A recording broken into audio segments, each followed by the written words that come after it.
Mais commençons par une autre guerre, celle qui est menée contre le sida. Un sujet qui fait de moins en moins la une de l'actualité. Et pourtant, 33 millions de personnes vivent avec le VIH dans le monde. Et le sida reste la première cause de mortalité en Afrique. En Côte d'Ivoire, par exemple, le pays d'Afrique francophone le plus touché, plus de 400 000 personnes sont infectées. Des malades souvent rejetés et abandonnés par leurs proches et par la société. C'est pour éviter d'en arriver là qu'une ONG ivoirienne a choisi de privilégier l'approche familiale, l'implication de tout l'entourage dans la maladie. Une démarche soutenue depuis de longues années par l'association française SIDAction. Avec Elsa Kleinschmager, nous avons suivi les activités du Centre Solidarité Action Sociale de Bouaké, ancien fief de la rébellion, une ville encore meurtrie par la guerre civile.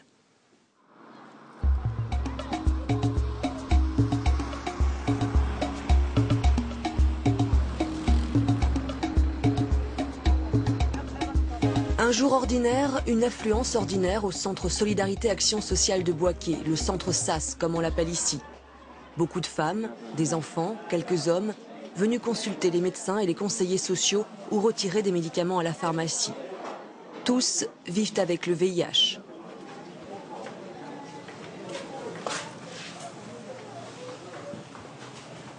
Ça va? Oui, docteur. Je viens pour ton résultat de bilan. Oui. Donc là, ton CD4 est à 646. En fait, tu avais commencé à 91. Oui. Le bilan suivant, puisqu'on n'arrivait pas à le faire régulièrement, tu as eu 217. Aujourd'hui, tu as 646. C'est dans la limite de la normale. Quand on reçoit une femme, on encourage la dame à informer le mari. C'est une affaire de couple. Chez nous, très souvent, quand il y a un tel problème dans le couple, on accuse la femme. L'homme tout de suite se déculpabilise. En fait, c'est toi qui allais chercher ta maladie. Donc du coup, il accuse. Korotoum l'a dit à son mari. Elle ne l'a plus jamais revu. C'était il y a 5 ans. C'est pour éviter ces situations que le centre SAS a tout misé sur l'approche familiale. Une stratégie globale mise au point par la directrice Penda Touré et son équipe. Penda, ancienne assistante sociale, est désormais une figure incontournable dans la lutte contre le sida à Bouaké. Je crois que c'est ma formation qui m'a permis cela. C'est vrai, moi, je n'étais pas médicale, donc c'était de développer tout ce qu'on pouvait développer autour pour aider la personne à vivre. Et une personne, elle est intégrale. Elle est intégrale avec sa culture, avec sa manière de penser, avec ses habitudes alimentaires, mais tout. Donc, c'est ce tout-là qu'on essaie de prendre. Et en prenant le tout, nous sommes obligés de rentrer dans la famille. Et si nous rentrons dans la famille, nous atteignons la communauté. Une mission délicate dans un pays où sida rime encore souvent avec silence et secret. À 38 ans, Korotoum a vécu le rejet, la stigmatisation, l'isolement. Nous l'accompagnons chez elle, non loin du centre SAS. Elle n'a pas d'emploi, élève ses enfants, ceux de sa sœur, morte du sida, ceux d'une autre sœur, séropositive, qui vient d'être abandonnée par son mari. Même sa grande fille a subi les moqueries de ses copains de classe. On l'insultait en ville que ta maman c'est une sidéenne. Ta maman est sidéenne, ta maman est sidéenne. Mais elle ne s'est jamais découragée. Chaque fois qu'elle vient, elle me dit elle pleure. Je dis, il ne faut pas pleurer. C'est pas parce que j'ai le virus du VIH que aujourd'hui vous allez me dire que je suis sidéenne. Moi là, je ne suis pas sidéenne. Et je suis très fière. Quand je m'habille, je sors. Je suis très fière depuis que j'ai connu le centre. Vraiment, ils ont fait beaucoup pour moi. Le centre SAS, à la fois dispensaire, centre social et point de rencontre. Une famille reconstituée. Plus de 4200 personnes sont suivies ici. Pour chacune d'entre elles, tout a commencé par le dépistage. Alphonse vient d'arriver. Il a pris la décision de faire le test ce matin. Sa femme, séropositive, est suivie au centre depuis 2 ans. Elle va bientôt accoucher de leur 2e enfant. Vous avez été orienté par votre femme. Elle est déjà venue faire le test ici. Donc, soyez les bienvenus. Suite à ce que madame vous a dit, quelle était votre réaction? premier temps, je lui ai dit que ça reste un secret. Moi, je suis au courant, ça va. Famille, non. Quand elle veut venir ici à son rendez-vous, je lui dis, tu prends un véhicule, tu ne dis pas le nom, puisque le nom d'ici, tout le monde connaît. À son tour d'affronter l'angoisse du test de dépistage. Une dizaine de minutes d'attente dans le silence.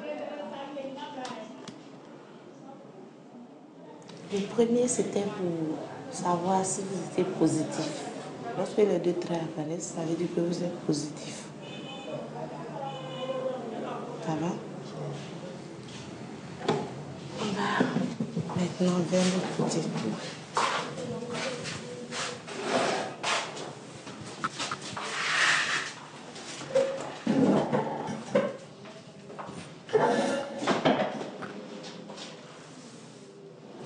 Et ce résultat, comment vous percevez ça?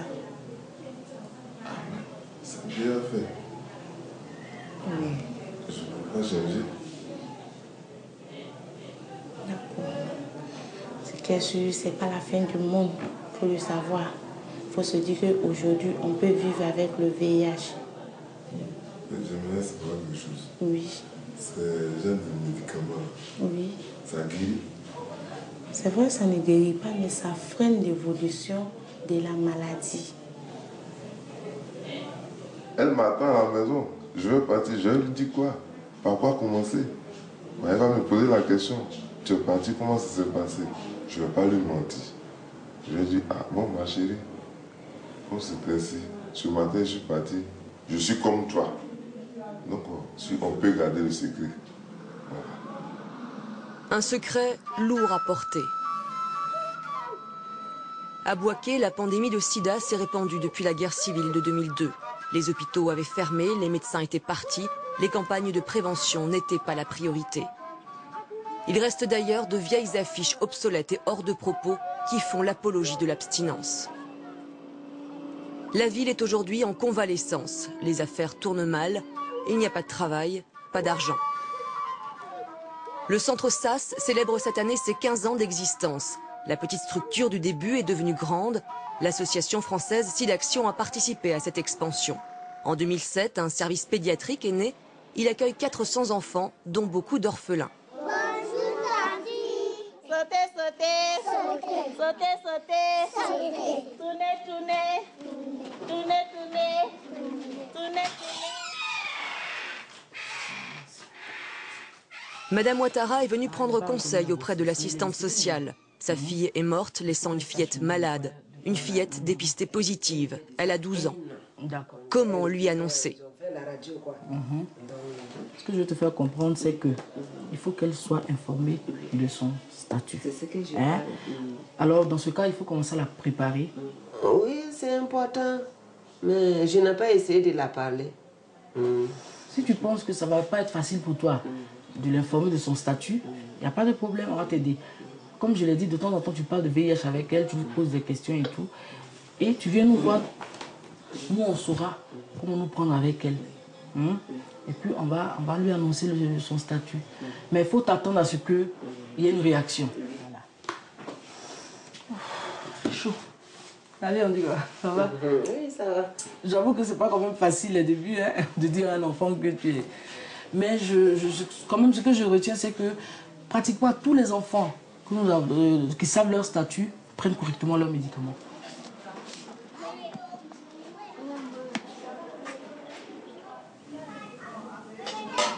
Razak vient de franchir cette étape. Il sait. C'est son grand-père qui a pris les choses en main. Comme il bavarde beaucoup, je n'avais pas voulu l'informer son statut. Ce n'est que le mois de février, là, j'ai demandé à la conseillère de me donner un livre, là. Et comment c'est la maladie et tout ça. Un mercredi, comme ils ne vont pas à l'école, je l'ai envoyé au grand stade, nous deux. Et puis je lisais le livre et puis je l'expliquais. C'est une mission collective, sensible et quotidienne. La conseillère sociale, la pédiatre, le grand-père, tout le monde se relaie, tout le monde explique. On leur dit qu'il y a un microbe. Donc le médicament qu'on lui donne, c'est pour pouvoir endormir le microbe, pour ne pas qu'il fasse des dégâts, pour ne pas qu'il mange ses forces. Il faut à la fois expliquer à un enfant que sa maladie est un secret pour le mettre à l'abri de la stigmatisation et lui faire comprendre l'importance du traitement. Tu tousses pas, hein? Tu vas t'asseoir. À 10 ans, Razak a saisi l'essentiel. Fais, encore. Il pose beaucoup de questions et je crois qu'une fois, c'était en groupe, on voulait s'entretenir par rapport à l'observance, pourquoi prendre son médicament. Et quand ils ont posé la question, il a levé le doigt qu'il voulait répondre. On lui a donné la parole. Celui qui ne prend pas son médicament, il va mourir. Il a perdu la vitesse. Donc vous allez continuer le même traitement et aux mêmes doses.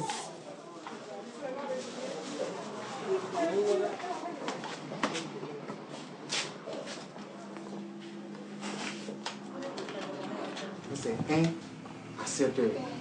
Et puis le soir, c'est à quelle heure? Le soir, à 19h. Le soir, tu fais comment? Et casse. Voilà.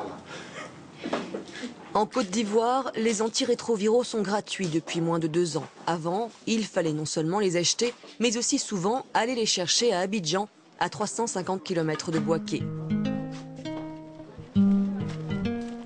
Le centre SAS fournit non seulement des médicaments, mais aussi des vivres et une aide financière à Razak et à ses grands-parents qui l'élèvent avec les moyens du bord.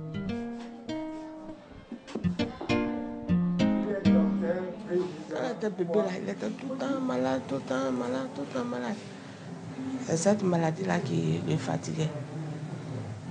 Et ça, moi aussi, j'ai su que c'est cette maladie-là qui a fait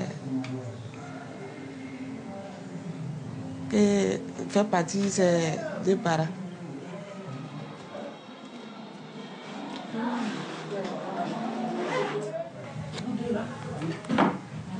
Avec ma maman.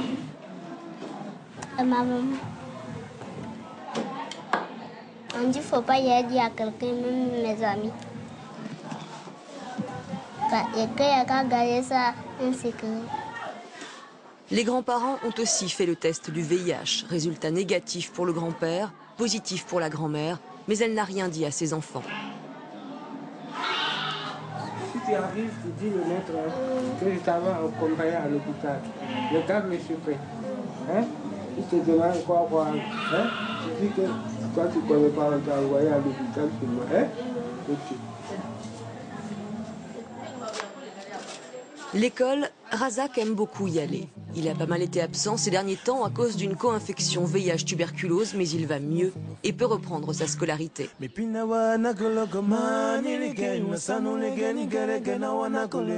Aziz, lui aussi, est orphelin du sida. Il a 16 ans. Au centre SAS, on le surnomme le journaliste parce qu'il parle bien.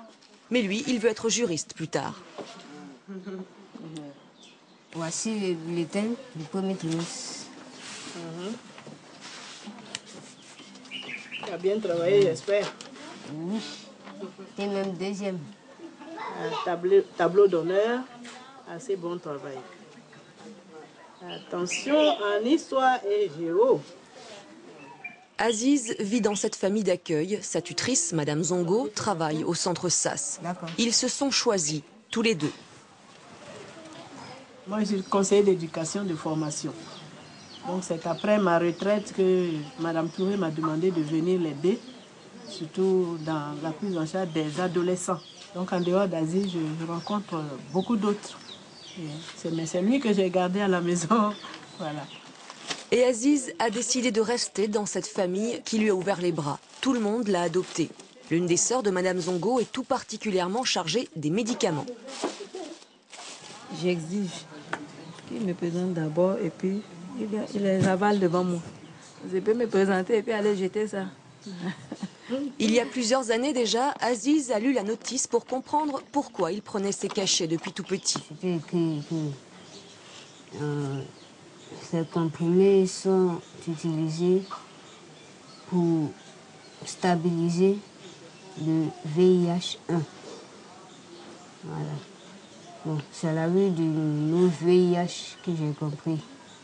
Que je savais déjà ce que ça signifiait. Donc à ce moment-là déjà, j'étais complètement déboussolée. Je ne comprenais plus rien. J'ai dit, si c'est vraiment ça, mais pourquoi mes parents ne m'ont pas dit? Il lui arrive de flancher, comme tous les patients suivis au centre SAS. Pour ne pas mettre en péril le traitement, il faut que la parole se libère. Dans les groupes de discussion, chacun se livre. J'avais envie de mourir, de disparaître. Je ne voudrais plus qu'on parle de moi. C'était ça. Parce que je savais que si je ne prenais pas les médicaments, c'était la fin. Ma famille paternelle, je sais qu'ils me rejettent. Ils ne pensent pas à moi.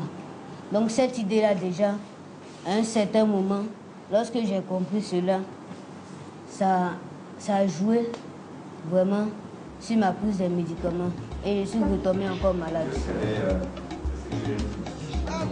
Le rejet et l'abandon peuvent avoir des conséquences dramatiques. Mais le centre SAS fait tout pour soutenir ses protégés. Un nouveau projet sera d'ailleurs bientôt mis en place, un programme d'entraide, de tutorat entre voisins. Korotoum, Madame Ouattara, le grand-père de Razak, Aziz, tous pourront y participer et aider d'autres victimes du VIH pour sortir le sida de son isolement.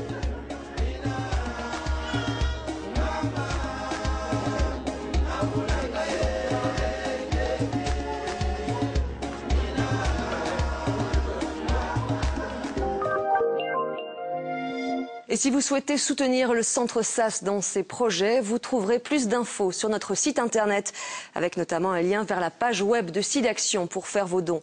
Vous pouvez aussi composer le 110 sur votre téléphone.